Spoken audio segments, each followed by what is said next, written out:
Hello friends, आप लोग कैसे हैं? उम्मीद करते हैं आप लोग ठीक होंगे, आप लोग हेल्दी होंगे।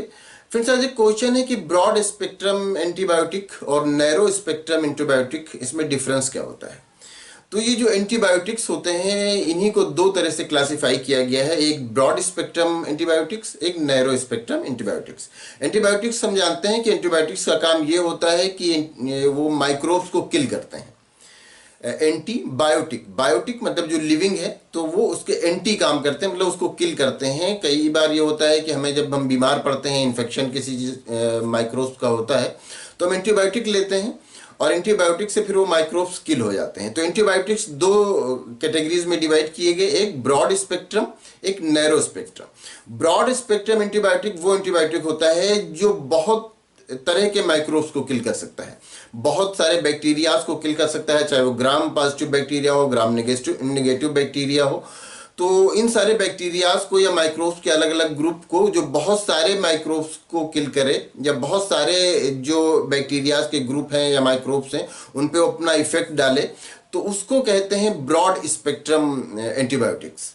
और जो नैरो स्पेक्ट्रम एंटीबायोटिक होता है वो कुछ टारगेटेड माइक्रोब्स को किल करेंगे, कुछ टारगेटेड बैक्टीरियाज को किल करेंगे, तो उसको नैरो स्पेक्ट्रम एंटीबायोटिक कहते हैं। कई बार ये होता है कि जब कोई इन्फेक्शन होता है तो डॉक्टर को ये बात पता होती है कि किस बैक्टीरिया की वजह से ये इन्फेक्शन हुआ है, तो वो फिर नैरो स्पेक्ट्रम एंटीबायोटिक दी जाती है और वो उस बैक्टीरिया को किल कर देता है और पेशेंट ठीक हो जाता है।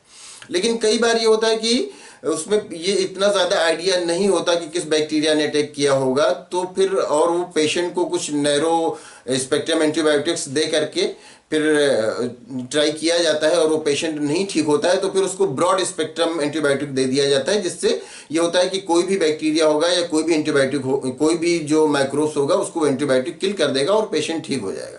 तो डॉक्टर जो तो प्रेफर तो यही करते हैं कि वो नैरो स्पेक्ट्रम एंटीबायोटिक यूज करें, लेकिन जब नीड होती है तो फिर ब्रॉड स्पेक्ट्रम एंटीबायोटिक को यूज किया जाता है। नैरो स्पेक्ट्रम एंटीबायोटिक को प्रेफर इसलिए किया जाता है क्योंकि वो जिस माइक्रोब ने, जिस बैक्टीरिया ने इन्फेक्ट किया है उसी को किल करना मकसद होता है।